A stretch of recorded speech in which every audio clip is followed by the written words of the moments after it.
महेंद्र भट्ट को उत्तराखंड भारतीय जनता पार्टी के नए अध्यक्ष की जिम्मेदारी सौंपी गई है। दिल्ली में बुधवार को पार्टी अध्यक्ष जेपी नड्डा के साथ उनकी मुलाकात के बाद राज्य में सियासी हलचल बढ़ गई थी।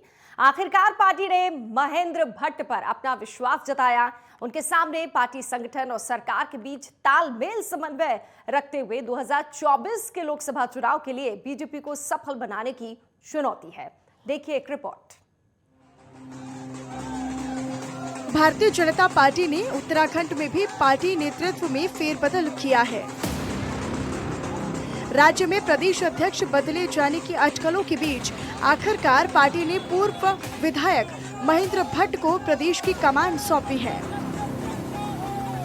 उत्तर प्रदेश में स्वतंत्र देव सिंह के पार्टी अध्यक्ष पद से इस्तीफा देने के साथ ही ये कयास लगाने शुरू हो गए थे कि देर सबेर उत्तराखंड में भी संगठन स्तर पर बदलाव हो सकता है।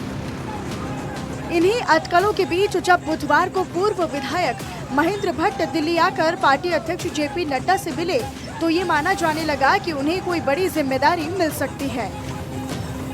आखिरकार पार्टी ने महेंद्र भट्ट को यह जिम्मेदारी सौंपी है। इससे पहले बीजेपी की कमान पूर्व कैबिनेट मंत्री और पुराने अनुभवी नेता मदन कौशिक के हाथों में थी। पार्टी ने आखिर महेंद्र भट्ट को जिम्मेदारी सौंपी है। इसके पीछे जहां जातीय समीकरण भी साधे गए हैं, वहीं क्षेत्रीय संतुलन का भी आधार देखा गया है।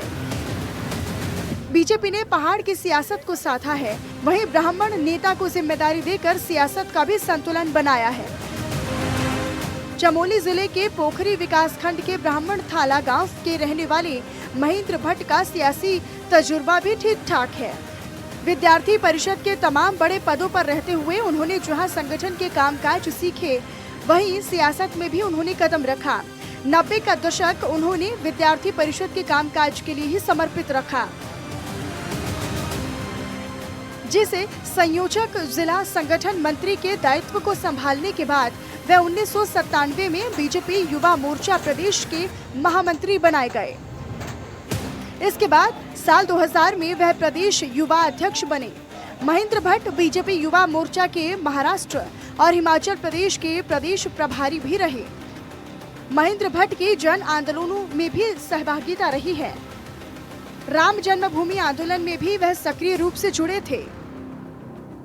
आंदोलन के चलते वह पौड़ी के कांस खेत जेल में भी बंद रहे। इसी तरह उत्तराखंड आंदोलन में भी उन्हीं की सहभागिता थी।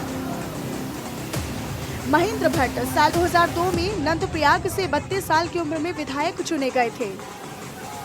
2017 में भी वह बद्रीनाथ विधानसभा सीट पर चुनाव जीत कर आए, लेकिन 2022 में बीजेपी को राज्य में प्रचंड बहुमत मिला। महेंद्र भट्ट अपना चुनाव हार गए।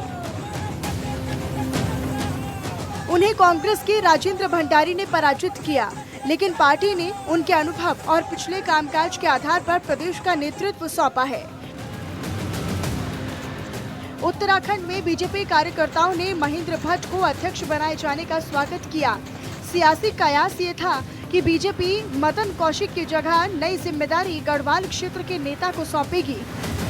साथ ही ब्राह्मण चेहरे के तौर पर जिन दो नेताओं को इस पद की दौड़ में माना जा रहा था, उनमें विनोद चमोली और महेंद्र भट्ट का नाम सामने आ रहा था। बीजेपी ने कई पहलुओं को ध्यान में रखते हुए आखिरकार महेंद्र भट्ट के नाम पर ही मुहर लगाई।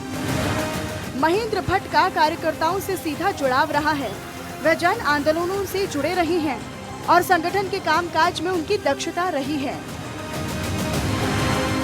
देखिए, मैं अपने राष्ट्रीय नेतृत्व का हृदय से आभारी हूँ कि मुझ जैसे एक छोटे कार्यकर्ता को और इस प्रदेश की इतनी महत्वपूर्ण जिम्मेदारी दी है। और मैं विश्वास दिलाता हूँ कि जो अपेक्षाएं संगठन की मुझसे, उन अपेक्षाओं में खड़ा उतर सकूँ, उसके लिए रात दिन प्रयास करने की आवश्यकता है। कार्यकर्ताओं में उत्साह भरने की आवश्यकता है।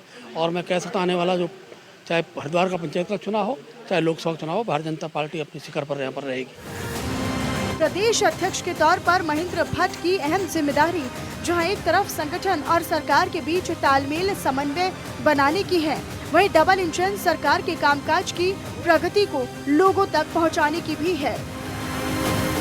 एक तरह से लोकसभा चुनाव को देखते हुए उनके सामने बड़ी चुनौती है। बेशक दूसरे दलों की तुलना में बीजेपी का संगठन आधार मजबूत है और बूथ लेवल पर समर्पित कार्यकर्ताओं की टोलियां हैं, लेकिन उन्हें मार्गदर्शन देकर और गतिशील तत्पर बनाने की जिम्मेदारी नए अध्यक्ष पर होगी। Desk report, network 10।